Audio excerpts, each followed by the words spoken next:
we're doing Jamaican style curry chicken. Come on, let's go. First, in Jamaica, they generally wash their chicken with vinegar and lemon juice, so that's what you see me doing here.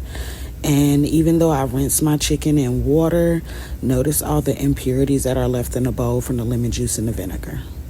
That's gross. Now I'm mixing up my spice blend and sprinkling it over top of my chicken, mixing it in, making sure it's all good. I'm gonna let that marinate. While that's marinating, I'm gonna go ahead and cut up all my veggies, my onions, my bell pepper. What is a meal without onions, bell pepper, and of course garlic? But we'll get to that in a minute. After I do my bell peppers, I go ahead and chop up my scallions, green onions, whatever you want to call them.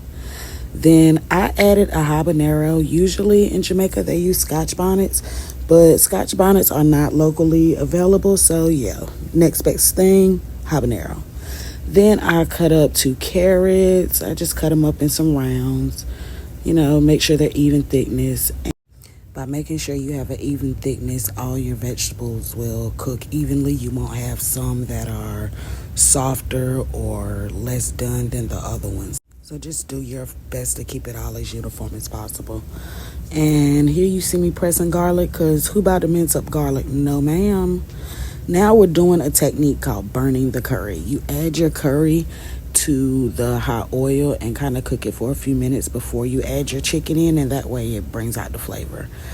So I add my chicken pieces in a thin layer right on top of that hot curry oil mixture, and you want to brown them on all sides. Flip them over, make sure you're getting a nice pretty brown color to them.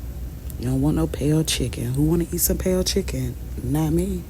Now, I forgot to include that step, but I had added my onions and peppers, scallions, and I let that cook down for a minute. Then right here you see me, I just added in my coconut milk. Let that simmer for about 10 minutes. Then you add in your carrots and potatoes. You let them cook in with your chicken the last 20 to 30 minutes. That way your potatoes don't fall all apart.